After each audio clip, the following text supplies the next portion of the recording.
কিবা এটা দে বাবা ঐ বাবা তই এনে ৰুমত ক'ৰ পৰা আহিছ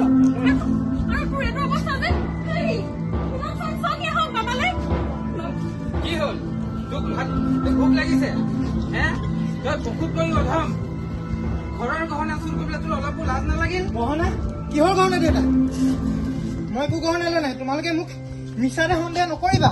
ঐ বাবা তই সঁচা কথা কচোন তই আজিকালি কিবা খাবলৈ লৈছ নহয় তোৰ এনে ৰূপ কেলে হ'ল এই দেচোন মিছাতে সন্দেহ কৰিছ ধৰি মোক এনেকৈ সন্দেহ কৰি মোক পাগল কৰিবি আৰু মোক টকা দিবি মোক টকা লাগে নহলে মই বস্তু ভাঙি শেষ কৰি দিম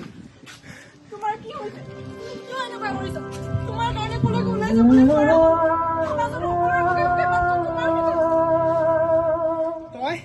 তই ভিতৰলৈ যা তই মিছাতে মোক সন্দেহ কৰিছ আৰু নহলে তোক আজি বাবা এই মনে মনে থাক নিজৰ নাক কাটিলিয়ে আমাৰো মান সন্মান সকলো শেষ কৰি দিলি আমাৰ আমাৰ চৌকা পৰা আঁতৰ হ'ব আজিৰ পৰা মই এখন ঘৰ নাথাকো ঐ বাবা